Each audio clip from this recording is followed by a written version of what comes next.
work out 27 times 14. So we do grid multiplication. So I'm going to be doing 27, which is 20 and 7, times 14, which is 10 and 4. So I've split it up into its place values there. And then I'm going to be looking at, all right, 20 times 10. 20 times 10 is going to be 200. Imagine if I had the place value table. I'll just do it here. 20 times 10 moves that way, 200.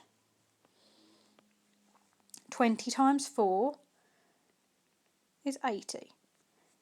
Now there is a way that you can do this nice, it's a nice trick. 2 times 4 is 8. So 20 times 4 must be 80. And that's because we've added that 0 on the end. There's 1 0, so there's 1 0 there. Like here, 20 times 10, there's 1 0, 1 0, so there's 2 zeros here. So I use that little trick. 7 times 10, 7 times 1 is 7, and then I've got that 0, so 7 times 10 is 70.